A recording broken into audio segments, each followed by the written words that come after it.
Assalamualaikum warahmatullahi wabarakatuh. Alhamdulillahirabbil alamin wa bihi nasta'in ala umuri dunya waddin.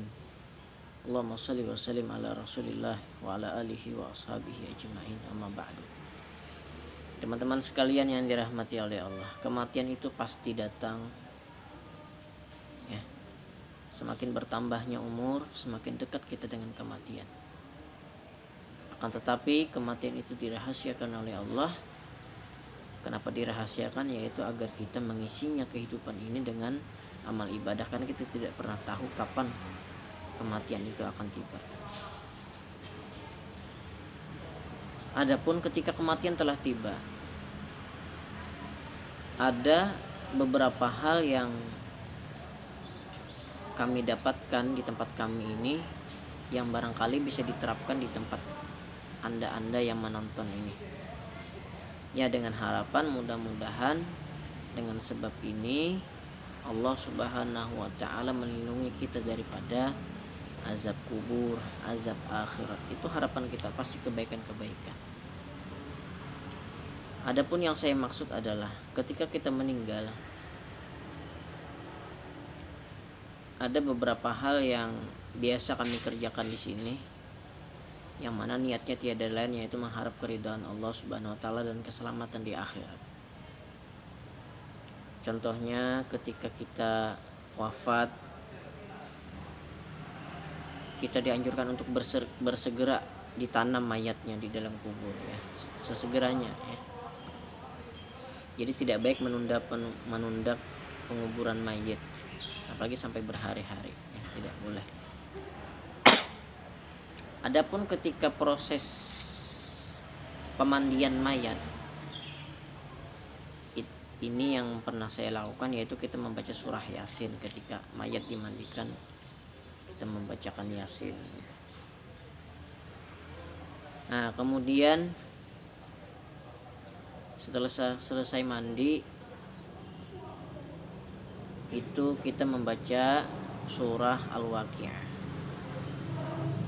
Ya, mudah-mudahan ada keringanan daripada Allah Subhanahu wa taala atas kesalahan-kesalahan yang kita perbuat di dunia. Karena sesungguhnya orang-orang yang meninggal itu katanya ketika dipegang tubuhnya itu terasa sakit sekali, karena setelah dicabut nyawa kita di dalam tubuh itu rasanya luar biasa sakit. Kecuali orang-orang yang diridhoi oleh Allah, maka dia akan kurang merasa sakit. Nah, sehingga ketika kita pegang sedikit saja luar biasa sakitnya orang-orang yang meninggal itu, tubuhnya ketika dipegang. Nah, kemudian ketika mengkafani, setelah kita membaca Al-Waqiah, kita membacakan surah Tabarak, surah Al-Mulk, Tabarakalladzi biyadihil mulk, gitu, ila akhiril ayah. Nah, kemudian yang biasa kami lakukan di sini juga terkadang membaca Qul huwallah sambil menganyam daun pohon kelapa, pohon niur, ya. Itu dibuat simpul-simpulnya. Nah, saya tidak membawakan di sini contohnya, ya. Saya pernah juga memasak-masak. Nah, katanya ketika kita menyimpul-nyimpul itu kita bacakan Qul huwallah sebanyak-banyaknya. Karena yang mengerjakan banyak jadi cepat, ya. Itu nanti katanya ditaruh untuk di atas kubur atau di dalam kubur bisa. Ada juga yang menjadikan kain kaci, ya, kain untuk penutup mayat, kain kafan itu yang dijadikan simpul-simpul. Nah, dibacakan Qul huwallah dan bisa disimpan di tubuh bersama mayat. Kemudian di situ kan ada tanah, ya, teman-teman. Di situ ada tanah. Katanya nanti sediakan seperti kelereng, ya, seperti kelereng tanah tadi. Kemudian dibacakan surah Al-Qadar, inna anzalnahu fi lailatul qadar 7 kali. Karena yang mengerjakan banyak, ya cepat aja selesai. Jadi di sini perlu 7, di sini perlu 7, jadi dirampit bersama mayit. Kemudian di perut 7, di bagian bawah lutut ini 7, kanan dan kiri. Maka jumlahnya ada sekitar 35 butir.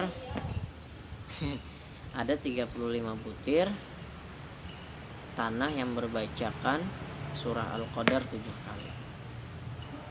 Allah alam apalah fungsinya itu, tetapi yang namanya ayat-ayat Allah itu pasti baik ya.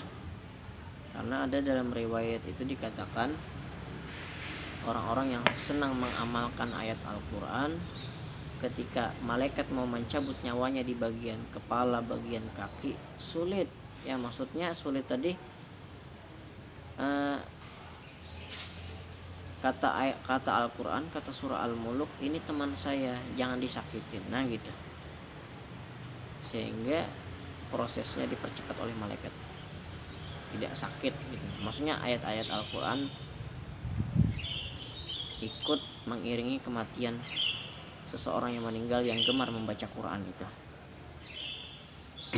Ini teman saya, jangan sakitin dia, jangan keras-keras menarik ruhnya, dan lain sebagainya.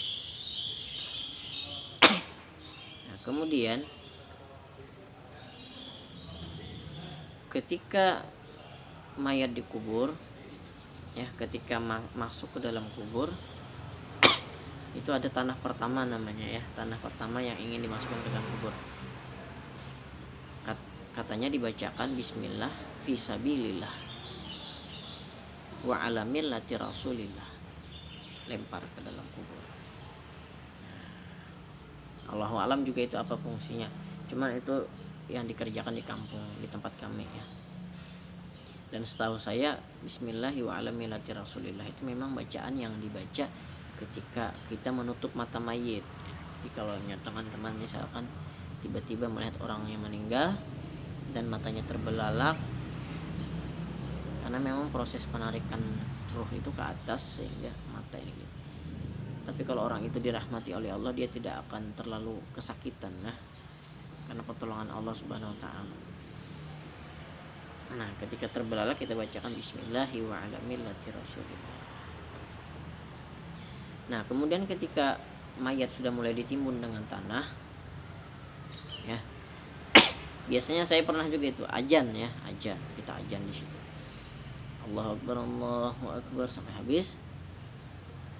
Ketika selesai kita baca surah Yasin lagi. Memang adatnya seperti itu. Ya, harapannya tidak lain, mudah-mudahan Allah rahmati beliau yang meninggal gitu saja.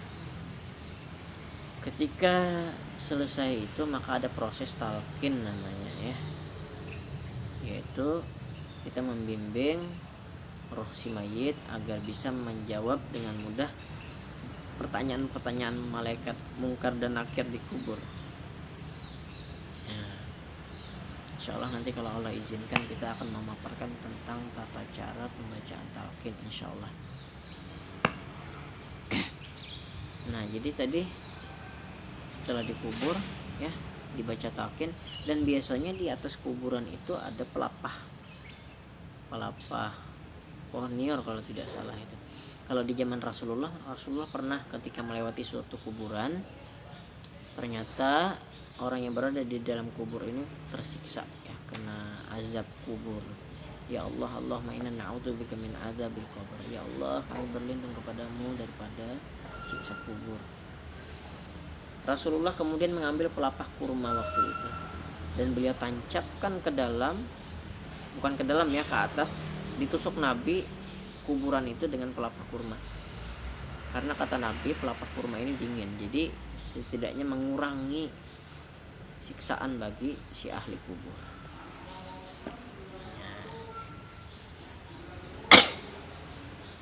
Saya rasa itu dulu teman-teman ya, untuk apa-apa persiapan ketika si mayat ingin dikuburkan ke dalam kubur.